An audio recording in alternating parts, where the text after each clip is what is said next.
Ada nikmat batinah, yaitu kepuasan mendapatkan ma'rifatullah. Aku ulang lagi, kepuasan mendapatkan apa? Ma'rifatullah. Itu nikmat batin. Baik yang terkait Allah maupun terkait logika-logika tasawuf. Terkait Allah misalnya gini, misalnya kula mikirnya. Kula nu bolak-balik matur niki, berkali-kali di tempat ngaji ini. Mugi-mugi jenengan eling, mboten gadah masalah ingatan ini eling-eling. Eling-eling tenan. Wong nak soleh, ya soleh, soleh. Cek soleh mulai cilik, cek soleh dadakan terus husnul khotimah. Pokoknya napa? Soleh. Niku nak mati, niku bumi ku nangis. Nangisnya bumi ku kekurangan utawi kalong wong sing sujud ning ndekne. Ya Allah Gusti, biasanya wonten tiyang niku sujud teng nggen kula, dia berperilaku baik teng nggen kula, sakniki tiyang niku mun jenengan ambil, nangis bumi.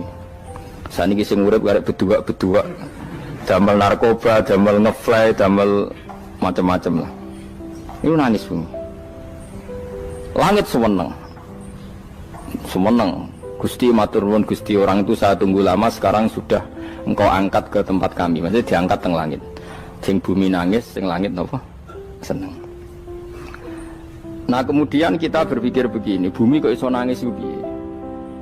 Nah itu terserah sampean apa termasuk ulama zahir apa termasuk ulama batin.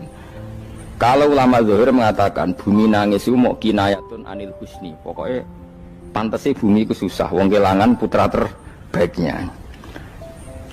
Tapi nak cara ulama-ulama hakikat yang mengenali sekali betapa kudrohnya Allah, betapa kudrohnya Allah itu tidak terbatas.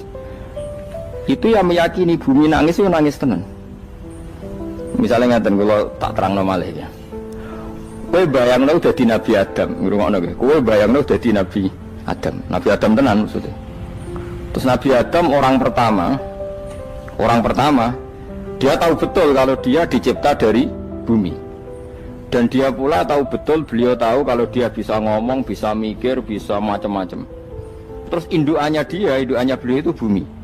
Mesti pikiran Nabi Adam, jangan-jangan bumi ini juga bisa berpikir kayak saya. Ini kan materi saya, karena saya dari bumi ini bisa ngomong, bisa melihat macam-macam. Terus bedanya apa manusa mbek napa? Umpama kowe dadi nabi napa? Adam. Orang yang dekat sekali, qoribu ahdin, dekat sekali dengan kesaksian kudroh Allah. Gini ku dekne roh nak materine kok bumi, dan dia orang pertama yang urung lali kamane. Tapi ketika sudah ribuan orang, mungkin jutaan orang lali, seakan-akan bumi itu tidak jenis dari kita. Bumi adalah hal yang berbeda dengan kita. Kita manusia berakal, bumi itu benda mati. Terus kowe katut wong goblok-goblok, bumi itu benda mati. Sajane ya rada kriminal wong Islam muni bumi itu benda mati. Enggak bisa berpikir, yang bisa berpikir hanya manusia. Itu kengawuran-kengawuran yang kita ciptakan sendiri, kita wariskan turun-temurun. Umpama kowe iku dadi ulama, ngomong ngono iku isin. Bumi nggak nyekseni kue sujud, banyu nyekseni mbok pangan, mbok ombe kanggo sujud. Semua itu bersaksi tentang kita. Lah nek sampean tanglet kula, cara melogika gimana? Begini, tak wari cara gampang-gampangan ya. Tak warai tauhid sing kasyaf. Tauhid ini yang dawuh Sayyidina Ali lau kusifal khata umastatu yakinan. Umpama somben tutup-tutup iku dibuka, akulah imanku ora tambah mbek pangeran. Karena tren dunia dan akhirat sama. Zaman yang dunia ya Allah ala kulli saing godin, kok zaman yang akhirat ya Allah ala kulli saing. Cara Sayyidina Ali, sampeyan aku matilah imanku ora tambah meskipun aku swarga neraka. Lah kena napa? Darah padha wae, ning dunia ya pertunjukan kudratullah, ning akhirat ya pertunjukan kudratullah. Jadi pikirannya Sayyidina Ali seperti itu. Saya kan lahir misalnya tahun 1970. Berarti mulai Nabi Adam itu saya kan enggak ada. Ngerti-ngerti ada. Saya mengira waktu zaman tidak ada itu panjang apa cepat? Cepat, karena kita tidak melalui itu, ujuk-ujuk wujud. Kadang aku mati ya wedi kan. Mau mati jebule kiamat 1 juta tahun kasih opo nang kuburan. Maksud di Khalillah itu. Makanya aku ya ora roh, tak tinggal turu sakmono kan yo nglilir. Nang nglilir terus nanti. Apa mlaku-mlaku nang donya, apa piye, nak turu ya kok ngani ngoyo turu kok ribuan tahun lintas. Terus ya apa jajal? Sampeyan tak takoki, misale sampeyan ning kuburan iku apa?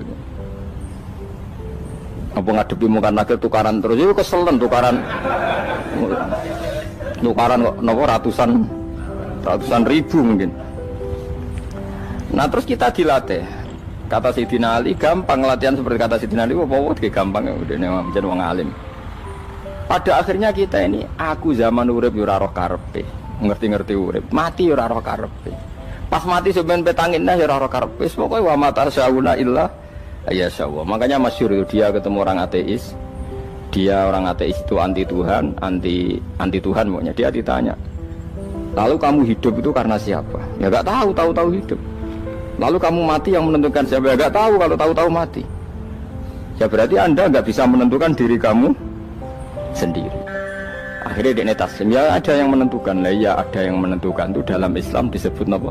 Allah. Disebut kalimatu haqqin alaiha nahya wa alaiha namut. Jadi kalau maknanya itu kalimat yang benar-benar nyata, yang karena kalimat itu pula kita mendapat kehidupan, yang karena kalimat itu pula kita mati, yang karena kalimat itu pula kita akan bangkit lagi. Itu yang makna hakikat. Tapi kalau makna syariat nggak begitu. Kalau makna syariat begini, dan ini benar juga. Mengenai ada di ulama, ciri utama ulama itu jami'ul bayan. Dia kalau menjelaskan itu indah sekali dan orang pasti taslim. Sama saya tak warai tenan. Sama kan biasa wiridan la ilaha illallah kan biasa, mulai mimpin tahlil sampai kepeksa mergo do tahlil melok, sampai sing darani bid'ah akhirnya ya melok tanggane napa? Tahlil. Semuanya wale. Kata Ibnul Qayyim Al-Jauziyah dalam kitab Zadul Ma'ad. Kitab Zadul Ma'ad itu kitab kesayangannya Sayyid Abdul Al-Haddad. Sayyid Abdul Al-Haddad itu pengarang kitab Zadul Ma'ad. Padahal kitab ini dikarang oleh muridnya Ibnu Taimiyah. Abdul Al-Haddad itu gak seneng Ibnu Taimiyah tapi seneng muridnya. Jadi di sini ulama ya demokratis. Gak seneng gurunya tapi seneng. Saja nih Ibnu Taimiyah itu orang baik. Ya ulama top ya baik, ya waras top. Tapi ngerti-ngerti Wahabi itu identik dengan Ibnu Taimiyah. Akhirnya ulama ahli sunnah penyebut itu terus isin. Mulane kiai-kiai ra ono sing dalil kala Ibnu Taimiyah mergo dicap Wahabi. Padahal Ibnu Taimiyah wong alim. Di kitab-kitab kita termasuk Sayyid Muhammad piyambak nanya Ibnu Taimiyah kala Syekhul Islam napa kala. Tapi kan ini sudah milik Wahabi sehingga kita ini terus akhirnya gak gelem nyebut. Ya jadi kitab koyo dalil fastabiqul khairat iki apa par iki dadi dalil yo dhewe-dhewe. Wah parah tenan wong-wong. Dulu saya melihat orang enggak kunut itu ya biasa. Mergo saya sebagai wong alim ngerti iku mazhab ya Abu Hanifah. Saiki nek ora kunut Muhammadiyah. Kita ini sebetulnya ahlul ilmi enggak tahu kunut itu mazhabnya siapa kita. Itu mazhabnya Abu Hanifah, yang kunut mazhab Syafi'i. Tapi tahu-tahu iki mazhab NU, iki mazhab Muhammad. Mana ada orang-orang ini bisa punya mazhab? Ngalime sepiro nganti dadi nopo? Mazhab. Tapi wis dadi bahasa, wis dadi nopo? Sekuaco kabeh jane. Mas repot-repot. Tak warai iki. Sampeyan ben nglafadzno la ilaha illallah iku keren ya. Keren tenan mboten keren-keren. Ngendikane Ibnu Qayyim Al-Jauziyah itu gini. Min asliha khuliqatil jannah wa min asliha khuliqatin nar. Terus wa min asliha khuliqatid dunya wa min asliha bu'isatir rasul wa min asliha qatalar rasul. Wah, terus sampai sekarang saya tak bedai. Surga itu kan digawe kelas VIP. VIP mewah. Terus jari rugane widadari dulu kan nak wingi wis betul. Kira 70. 70. Wahyu kabeh ora ono sing kriting, wahyu kabeh. Wahyu kabeh terus gak tahu delok wong liya. Kadang bojo kita wis elek jek delok. Oh ya, widadari sifatnya maksuratun fil khiyam. Jadi gak tahu keluyuran ning ndi. Wahyu kabeh. Lek surga yang semewah itu selek itu ya bagi mereka sing nglafatno atau yang menerima la ilaha illallah. Neraka sekarang dibikin dalam itu. Jadi Abu Hurairah neraka itu tes-tesane benda kamu jatuhkan ke neraka itu untuk santai ke bawah itu nunggu 70 tahun. Kila 70.000 tahun. Dikira HP yang membuat ceblok neraka itu ceblok itu ngenteni 70 tahun. Betapa dalamnya ngentekno bego piro ya bayang misalnya. Oh itu kontraktor mana saja tidak sanggup itu disuruh ngeduk kedalaman neraka. Iku ya mau kanggo wong sing menolak la ilaha illallah. Jadi kalimat ini luar biasa. Swarga digawe bagi yang nerima, neraka digawe ya untuk yang menolak. Itu kalimat sing nak tahlilan turu iku lho.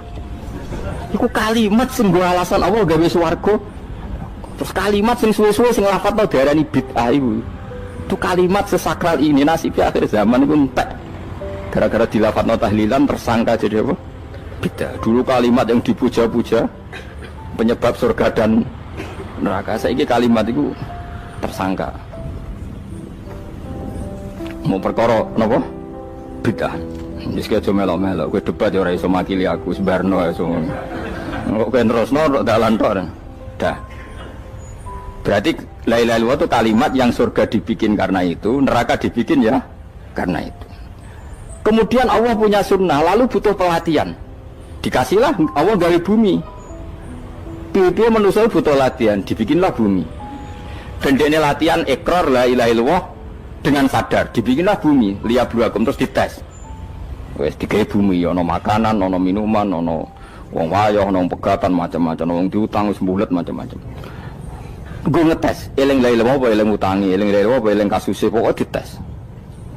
Karena nggak fair kalau Allah bikin itu kemudian nggak dites, dibikinlah darul imtihan. Dunia itu bahasa Arabnya darul imtihan, tempat tes-tesan. Imtihan mana apa? Tes, liyabluwakum, diuji. Wes diuji kita hidup. Artinya kita dihidupkannya pun oleh Allah demi tes-tesan la ilaha, itu disebut kalimatu haqqin alaiha. Nah ya sebenarnya kita hidup pun ini untuk dites. Pada akhirnya la ilaha illallah apa enggak? Paham ya? Terus dites. Allah itu juga secara hukum itu kan enggak fair, dites kok enggak punya pemandu. Dibikinlah Rasul, diutuslah para Rasul untuk pemandu. Tes itu kan butuh seru. Mak pemandu tok ora ono musuhe kan enggak seru, dibikinlah setan. Sajane sebagian kita sudah setan tapi ini ben seru. Lho ndak setan kan minal jinnati wan nas, rumangsamu setan usopo. Baik setan minal jinnati wan nas. Jadi kena muni auzubillahi minasyaitonir rajim, terjemahane berlindung Allah dari saya sendiri ya Allah itu kata itu. Lho itu kalau lama dulu biasa auzubillahi min syururi anfusina wa min sayyiati a'malina. Sebenarnya kita berlindung hanya dari setan yang jauh, iblis itu enggak. Ya setan diri kamu sendiri, min syururi anfusina, dari kejelekan diri kita. Ngomongnya do ujug, soalnya setan tuh makhluk gaib sing piye. Lah kowe iku sapa? Nganti kowe maksiat terus mergo akrab klop, roh mbek setan ku klop. Mulane terus maksiat. Dah. Allah ngutus pemandu yang ngecul setan ben fair. Napa? Fair. Jadi semua darul ibtila ini juga demi kalimat. Nah, makanya disebut kalimatu haqqin sing alaiha nahya. Kita hidup ya demi mendapatkan kalimat itu. Kita mati nanti ya demi kalimat itu, artinya mati ke neraka ya karena kalimat itu kita menolak atau mengabaikan. Masuk surga ya karena kalimat itu kita hormat, kita benar dalam memperlakukan kalimat itu. Berarti alaiha nahya wa alaiha nam. Terus wa alaiha nub'as karuan, kalau kamu termasuk minal aminin ya nub'as minas solihin, kalau minal kafirin ya nub'as minal zolimin. Tapi semua desain dunia ini hanya demi kalimat la ilaha illallah Muhammadur Rasulullah. Nah ini kan penting. Bagaimana mungkin kemudian kalimat sesakral ini, sehebat ini, kemudian ada orang tahlil kamu tidur. Kok iso, kalau jangga kok iso wong turu. Misalnya kayak mangkel, kalau mangkel sing mimpin Gus, wira barbar. Bagaimana mungkin kalimat yang menyelamatkan Anda kemudian Anda anggap problem? Elek gak? Apalagi kamu anggap ini bid'ah. Nak cara kula oke lah, ndongakno mayit itu gak ono tuntunan Nabi. Tahlilan gak ono tuntunan. Tapi wis muni tok kono tok. Artinya muni tok kono tok ora usah nyerang kalimat, enak kalimat tetap kalimat thayyibah. Soal kowe ora seneng sing tahlil, mergo tiga profesi lah iku wonge wae gedhinge jogeman. Ya saya misalnya, saya kadang enggak cocok sama mubalek karena kadang profesi.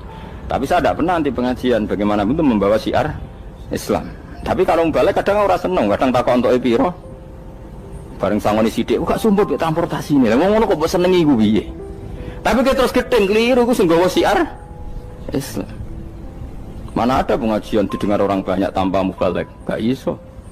Ini iso melepukno barang-barang ra penting jadi penting iso. Lah cara guruku teng Karang, yang apa melepuk kanggo panggung barang perkara. Tapi kadang ya benar. Yang namanya mudin mubalek ya itu bisa benar bisa salah. Tapi kamu nggak boleh gedeng kalimatnya. Pilih kalimat itu kalimat hak. Nah, ini penting kalau utarakan. Sehingga zaman Nabi Sugeng ini rungokno tenan ngaji kula. Zaman Nabi Sugeng ada sahabat. Namanya tuh Usamah bin Zaid. Ini sahabat kesayangannya Nabi, hibbu Rasulillah. Usama itu diutus Nabi perang. Ini dengerin ya, diutus perang. Pas perang itu si kafir tadi menggal temannya. Ada yang tangannya putus, kakinya putus. Wah, seorang kafir ini sudah luar biasa. Bacok sana, bacok sini. Ketika terdesak oleh pasukan Usama, kebetulan Usama ini cakap ya, sama beberapa temannya orang Ansor. Orang kafir yang sudah kotoa arjulana wa kotoa aidiana, dia pas terdesak bilang la ilaha illallah. Terus sama Usama tetap ditusuk, dibunuh karena dia berpikir ini qolaha muta'awwidzan, dia melafadzkan kalimat itu hanya berlindung dari pembunuhan. Setelah dilaporkan Nabi itu marah besar. Nabi ngendikan kaifa anta ya Usama bila ilaha illallah idza ja'at bika yaumal qiyamah. Kowe nek ditakoki la ilaha illallah ku piye? Piye-piye wis ngomong la ilaha illallah, tapi sampai ngomong ngoten sakwise ngethoki tangan kula, maksudnya tangan kula tangan kelompok saya, tiga-tiga saya. Nabi tetap jawab kaifa bila ilaha illallah idza ja'at bika yaumal qiyamah. Pokoknya Nabi menyoal terus. Sampai menjadi fatwa ijma'nya fuqaha, siapapun yang melafadzkan la ilaha illallah harus kita terima meskipun qolaha muta'awwidzan, meskipun saat melakukan hanya cara zahir berlindung dari kematian, sehingga kita terima. Orang kafir yang 80 tahun kafir melafadzkan la ilaha illallah 1 menit menjadi mukmin. Sampai ada ayat qulil ladzina kafaru iyantahu yufar lahum ma qad salaf. Ini kalimat yang sakral, bahkan kafir yang 80 tahun saja menjadi mukmin hanya karena melafadzkan la ilaha.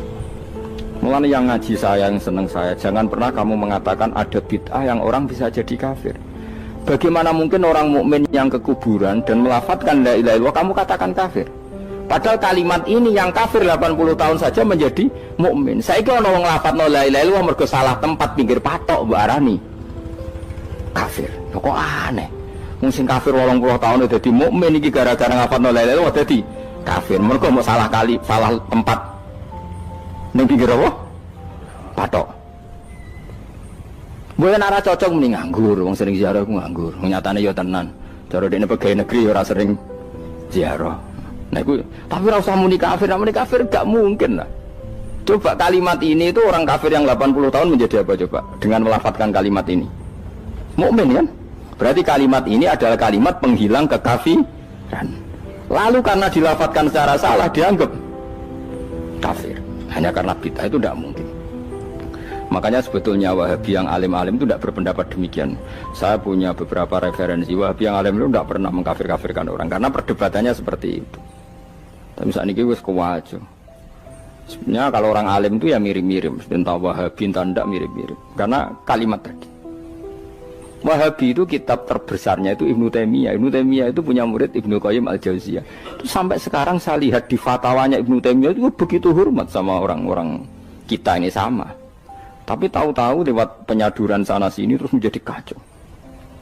Jadi kalau balik ini malah sampai anak kepengen dua nikmat batinah seperti tadi yang saya utarakan. Swarga dicipta sedemikian mewah ya demi yang menerima la ilaha illallah. Terus neraka dibikin se ekstrim itu juga bagi yang nolak. Kemudian dibikin daru pelatihan yaitu dunia ya karena kalimat berarti kalimat itu luar biasa. Wa biha qamatis samawati wal ardu. Kalimat ini pulang menjadikan langit bumi berdiri. Lalu sekarang kita bisa ngomong, bisa berpikir, bisa ngadekno BPKB macam-macam. Itu karena kita sendiri apa karena kudratullah? Saya tanya. Karena kudratullah. Kalau karena kudratullah, apa susahnya Allah bikin kemampuan tanah ini nangis, tanah ini susah. Wong podo-podo kowe iso nangis, iso mikir ya mergo kudratullah, ndak karena kamu. Harusnya ya sama, bumi-bumi ini bisa menangis juga karena kudratullah. Makanya bumi ini menangis ketika enggak ada orang yang sujud. Iku ya mungkin. Wong zaman kowe iso nangis ya krana kudratullah, mestine bumi yang kamu katakan benda mati, hakikatnya dengan kudratullah juga sama dengan kita. Mulane tenggene kitab Al-Husunul Hamidiyah, kula ngrasa utang tenan mbek kitab. Dulu saya ngaji 2 tahun kitab Al-Husun. Kitabnya kecil tapi saya ngaji itu 2 tahun. Berkali-kali saya ulang. Itu beliau cerita gini. Dia yang ngarang itu orang alim, kebetulan dia orang India. Memang kelebihannya kitab dikarang orang Arab itu luweh bulet. Wong Arab kan semuanya Islam, karangannya itu standar. Ini dikarang orang India. Di Tonggo Blodor, di masjidnya, dikarang ulama yang masyarakatnya itu udah karu-karuan. Beliau cerita itu gini, manusia itu punya satu kebodohan, di mana kebodohan itu disebabkan oleh robtul asbab al-adiyah, mengkaitkan sebab sing biasa-biasa. Misalnya gini, sama saya kita omongin, misalnya ada orang bilang gini, batu ini nanti itu menjadi ayam. Orang bilang mukhal apa enggak? Enggak, jawab saja. Mukhal. Kenapa bilang mukhal? Karena dikira enggak bisa kan? Enggak, jawab saja. Jawab satu-satu. Batu ini menjadi ayam. Kamu jawab mukhal. Alasannya apa? Alasannya enggak mungkin terjadi, apa kamu enggak bisa? Sebetulnya karena kamu enggak bisa. Udah. Lau ukhbiro dzakar rajul. Andai kan orang itu kamu kasih tahu, klungsu ini biji asem itu, biji pohon asem itu. Nanti yang kecil ini suatu saat besar. Setelah besar buahnya banyak, tambah besar, tambah besar. Terus orang bilang mungkin. Ketika bilang mungkin itu karena dia bisa, apa hanya karena menyaksikan berkali-kali ada kejadian nak klungsu ditandur, iku iso dadi gede. Coba sama jawab. Karena dia bisa, apa karena hanya menyaksikan itu sering terjadi? Hanya misalnya. Artinya zaman dia mengatakan mungkin, itu pun tidak memberi kontribusi ikut buat. Iya enggak? Tetap bergantung kudrahnya Allah. Dia hanya bilang mungkin karena sering melihat. Sebenarnya dia enggak sama sekali memberi kontribusi. Lah ya darani mungkin ya ora urun. Paham ya? Lalu kenapa dia kecangkeman terus muni wong wis mati dadi lemah gak mungkin dadi manusa meneh. Lho zaman dadi manusa sing wis ngene iki kok mani dene lara melok gawe. Terus muni mungkin mergo sering terjadi, sering roh, sering bersaksi. Berarti sebetulnya manusia itu pakai ukuran dia mampu tidak mampu apa pakai ukuran bersaksi melihat. Bersaksi. Nah ini kan problem kita sebagai manusia itu problem. Mulane disebut wa kanal insanu zaluman jahula wis goblok aja-aja. Mergo manusia itu nak wis goblok aja-aja. Makanya saya kemarin diminta ngisi di pondok kajen. Kalau sampeyan berdebat sama orang ateis atau orang komunis itu gampang saja. Dilatih begini seperti teorinya Quran. Ya nanti saya teruskan, ini tak ulang lagi ya. Saya ulang lagi ya. Andai kan nggak pernah terjadi telur itu jadi ayam, nggak pernah terjadi sama sekali. Telur itu jadi ayam. Terus kamu mengasih tahu orang tadi, telur ini loh nanti jadi hewan yang hidup terus terbang. Mesti dia bilang mukhal, mau benda mati kok nanti jadi benda hidup yang terbang ngalor ngidul. Berhubung sering terjadi dan dia pun tidak ikut bikin, bilang mungkin. Paham ya? Saya ulang lagi ya. Berarti dia bilang mungkin karena sering apa? Terjadi dan dia lihat. Andai kan pertama kali nggak ada telur sama sekali yang jadi ayam, terus pengalaman pertama di dunia belum pernah terjadi. Kamu kasih tahu telur ini nanti jadi ayam terus terbang. Orang ini bilang mukhal enggak? Mukhal. Berhubung sering terjadi bilang enggak? Nah berarti kita nanti bangkit dari kubur gampang saja bagi Allah. Cuma belum pernah terjadi kamu mengatakan mukhal. Nah makanya otak kita harus dibenahi. Makanya jogeman percaya ambek yang pernah kita lihat, yang sering kita lihat. Percayalah dengan akal, tapi akal waras tuh ya. Karena waras itu serepot tatanannya wangil. Makanya Islam itu melatih. Qul falillahil hujjatul baligha. Misalnya begini ya, dulu kalau Gerwani atau PKI atau siapa sajalah, itu kalau melatih anak-anak TK, makanya seorang ulama harus punya kecakapan penjelasan ibanatul ahkam. Itu anak-anak kecil dilatih, anak-anak kamu terpejam, mintalah manisan sama Allah. Ya Allah saya minta manisan, saya minta permen. Terus disuruh buka, dapat nggak anak-anak? Nggak dapat bu, wah berarti Allah nggak ada. Sekarang minta sama bu guru. Bu guru kami minta permen dikasih. Berarti yang ada bu guru bukan Tuhan gitu. Akhirnya jadi gerakan ateisme. Nah sebetulnya untuk melawan gerakan itu kita harus melatih begini misalnya gini. Saya itu pernah ketemu sama orang yang berpikiran komunis. Oh komunis juga. Dia nantang saya gini, Pak pokoknya saya tidak bisa nerima konsep Tuhan sebelum Anda bisa menjelaskan kenapa ada Tuhan. Jadi bocah kok elek ini. Nah, aku ngerti aja, sak cerdas ini tetap cerdas aku yakin tetap cerdas aku. Rasanya selain raine seram meyakinkan, tapi pikir tetap cerdas. Kulo itu kan wong Quran gitu, artinya punya pikiran panjang. Mungkin di antara orang Islam kita ini tidak punya kecakapan menjelaskan. Tapi kalau orang sering baca Quran, apalagi dia ngaji tafsir ya, yang waras, maksudnya waras lah. Terus rapati seneng duit, barang ini penting. Kalau seneng duit, wis mari goblok. Yakin ulama seneng duit, mari goblok, tak jamin. Umpama alim wis kelas B, kelas C gak bisa, tahqiq gak bisa. Kalau tahu dikandani konco kulo riyen ambek jenengan udah saya kaca akeh. Lah kena apa? Cok seneng duit, bro. Duit itu masalah bagi ulama. Orang duit lebih masalah kan ya. Maksudnya rasa seneng tapi ojo terus gak duit. Sekarang saya tanya, Quran itu melatih kita gini. Quran itu sederhana kalau ngelatih tauhid, tapi orang pasti ingat. Kata Allah gini, nggak apa-apa, saya tidak Tuhan, nggak apa-apa, kamu yang Tuhan. Tapi buktikan kalau kamu Tuhan. Caranya gimana? Am khalaqus samawati wal ardi. Ya nggak apa-apa, kamu yang Tuhan nggak apa-apa. Tapi buktikan kalau kamu menciptakan langit, bumi.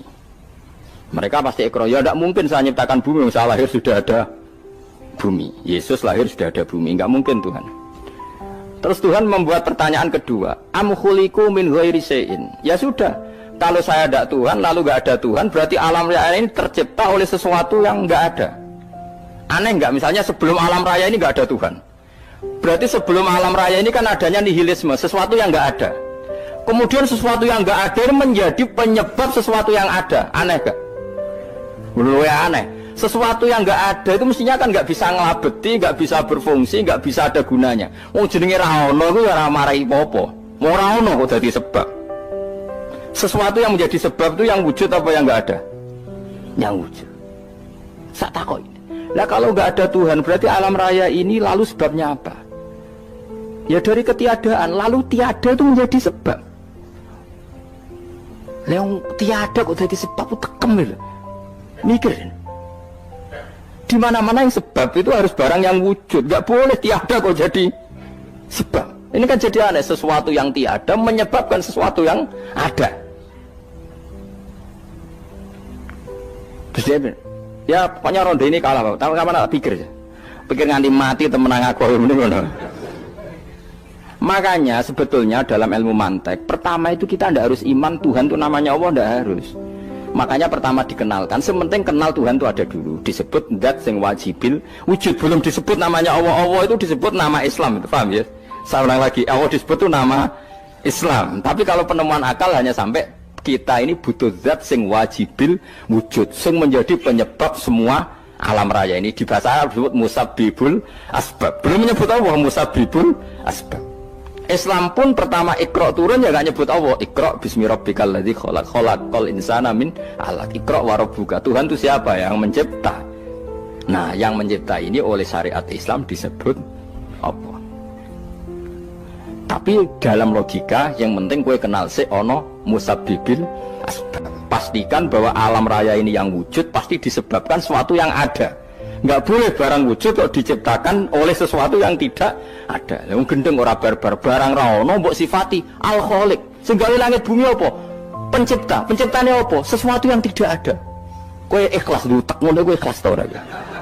Gak kowe ikhlas ta ora dutek ngono kowe ikhlas ta. Kowe gelem dadi bodho niku.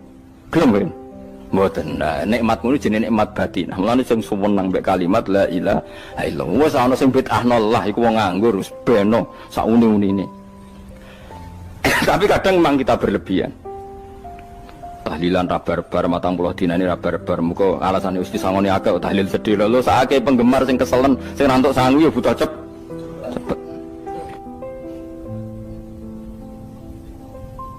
Lane cara kula niki penting kula utara nggih. Kowe nek ora cocok tahlilan 40 dina wis ngomong ae kira cocok model harinya.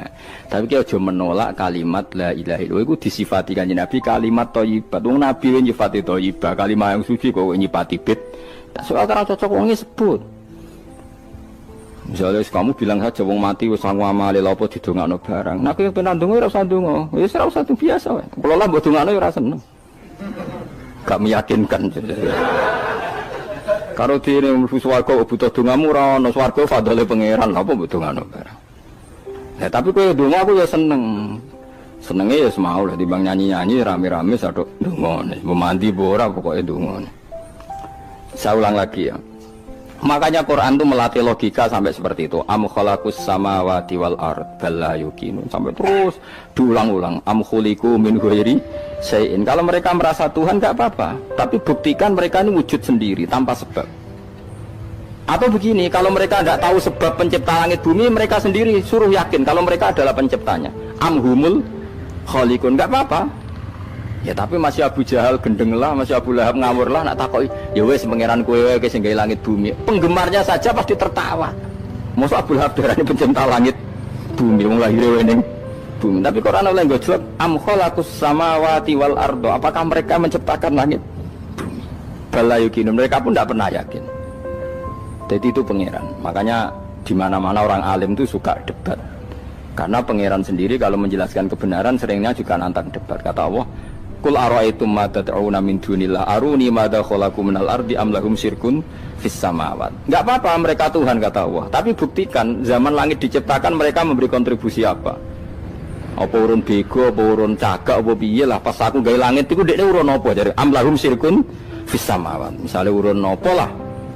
Urun tol ta urun apa lah. Itu pangeran. Mereka kan pasti menjawab enggak. Terus itu nih bi kitab biming qobliyada. Kalau kamu nggak percaya Quran sebagai kitab, nggak apa-apa. Tapi buktikan kamu punya kitab tandingan.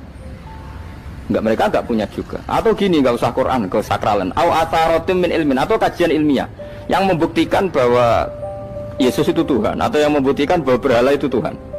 In kuntum shodiqin, nggak apa-apa kalau kamu benar, buktikan. Nah itu makanya semua nabi itu punya kecerdasan. Karena tadi nabi kadung nantang itu nih bi kitab biming qobliyada au atharatim min ilmin in kuntum shadiqin. Tapi sekarang orang alim soleh itu jarang. Sing ngono anggere wong soleh rapati ngalim, anggere sing alim biasanya rapati soleh. Lah kula itu masuk rontok-rontok ya isih rontok soleh ya rontok, tapi lumayan masih menjaga hujjatullah tadi.